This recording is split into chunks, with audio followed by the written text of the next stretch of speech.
Kimi followed Darien to his apartment after texting Nana that she was alright and was hanging with friends before returning home. After their talk by the stairs, Darien explained that he had gathered some interesting evidence against her attackers and their parents. Kimi agreed to follow him home to see the evidence for herself, then she would decide what to do about Darien. Darien's apartment was similar to hers, small but cozy. She went to his room feeling a bit embarrassed as his roommates whispered among themselves and smiled at her. "They probably think we're going in here to do it," Kimi thought as Darien closed his door and locked it. He nervously offered her his gaming chair, which was surprisingly comfortable. Kimi sat down in the red and black high-back, cushy chair and spinned around watching Darien reach under his bed. He pulled out a large, black, matte box with a built-in combination lock. He quietly unlocked the box and retrieved the laptop. He walked over to his desk and stood next to her as he activated the laptop. The laptop came alive quickly and quietly. Darien typed in a code and the home screen popped up with multiple files. "This is what I've found so far," he said, clicking on one of the files. Kimi looked at the documents strolling through as Darien talked in a hushed tone. A few years ago, when Wyatt and his idiot friends were sophomores in high school, a girl named Claudia Gordon accused Wyatt of assaulting her at a party. She said Beck helped hold her down while Seth acted as a lookout. Though she went to the same private school as them, she apparently didn't come from a wealthy family and got in on a scholarship. Here's the evidence that Mr. Scott and Mr. Ryan paid her and her parents off. I also found old emails between Mr. Scott and his lawyer about drafting the contract for Claudia and her parents to sign. They were paid $3 million for their silence. How disgusting, $3 million for her violation. How could they agree to that? Kimi asked, shaking in anger. I did some research, and her father worked as a construction worker, but was injured. Her family was drowning in debts. They probably were desperate. Darien responded sadly. Desperate or not, they sold their daughter. Kimi said angrily. Darien opened another file that contained a news article about a teen boy left brain damaged after a drunk driving accident. It gets worse. Apparently, Wyatt and his gang had a fourth member for a while. A dude by the name of Jose Hernandez. He was another scholarship kid from a poor family. During their senior year, Wyatt drove drunk and caused an accident with Jose in the car. The car flipped over on the passenger's side where Jose was. His injuries resulting in severe brain damage. Senator Ryan helped pull some strings and Wyatt didn't serve any time, just community service over the summer. He was also able to get his record wiped clean. To not go public, they threatened to have Jose's aunt deported back to Mexico as she was here illegally. They made them settle for $1.5 million and the cost of Jose's medical expenses. Darien said, looking disgusted. Kimi's face flushed red as her blood boiled.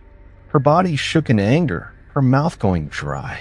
She balled up her hands tightly into fists, her nails digging deeply into her palms. There's some other stuff I found too that doesn't concern Wyatt and his posse. There are at least 10 contracts and payment invoices between Mr. Scott and various parties concerning workplace injuries or work harassment. It seems he uses money to make all his problems disappear. Darien said frustratedly. Trash. They're all trash. Kimi screamed furiously. Yes, they are. Darien responded, looking at Kimi worried.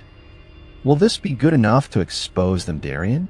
It's just old documents and contracts, Kimi said, looking back at the computer. You're right, however, I have recordings of conversations between Mr. Scott and Wyatt where he brought up his past transgressions after cussing him out and admitting to being tired of cleaning up his messes. I also have recordings of Beck and Seth parents speaking with their boys and Mr. Scott about the situation. That's incredible, Darien, freaking incredible. How did you learn to do this kind of thing? Kimi asked, making eye contact with Darien. His cheeks flushed red as he turned away and sat on his bed.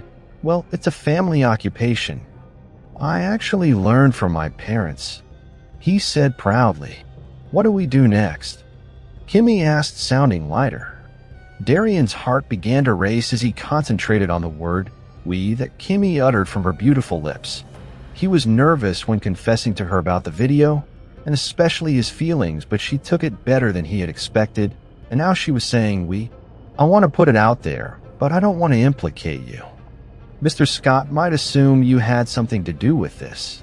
I heard him ask his assistant to find a computer tech to look into the person who sent the video, which is me obviously, but they might suspect you, and you could be in danger, Kimi." "I'm worried," Darien said, frowning. "Darien, thank you for worrying about me, but I can't handle myself. I know I saw you in the alleyway, however, money can do a little bit more than a metal water bottle. Clearly, these people don't care about anyone but themselves. They won't think twice about harming you if they think you'll jeopardize their corrupt little lives," Darien said, standing up. He walked over to Kimi and helped her up from the gaming chair. She stood gazing up at him.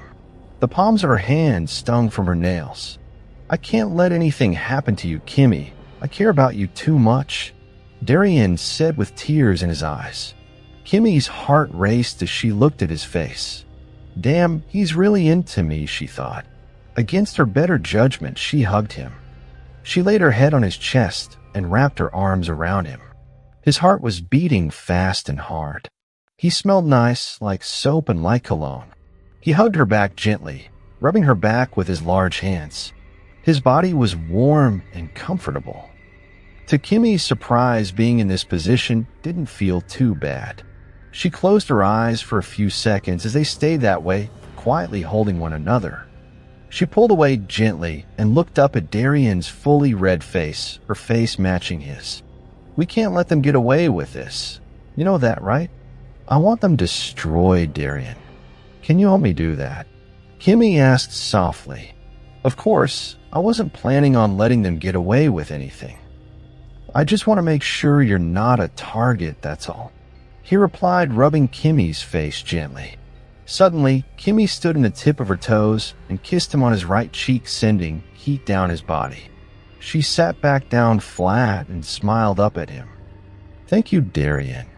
Thank you for looking out for me. Let's come up with a plan, okay? Classes start tomorrow, and the sooner these freaks are finished, the better for the student body." Kimi responded, smiling cutely in a way that made Darien's heart skip a beat. "I think I have an idea," Darien said, rubbing Kimi's arms. "Okay, let's hear it," Kimi said softly. "You'll need to meet Mr. Scott again face to face," Darien said with a determined look and sly grin. T's PT 10 by L. Morris. Happy New Year, everyone.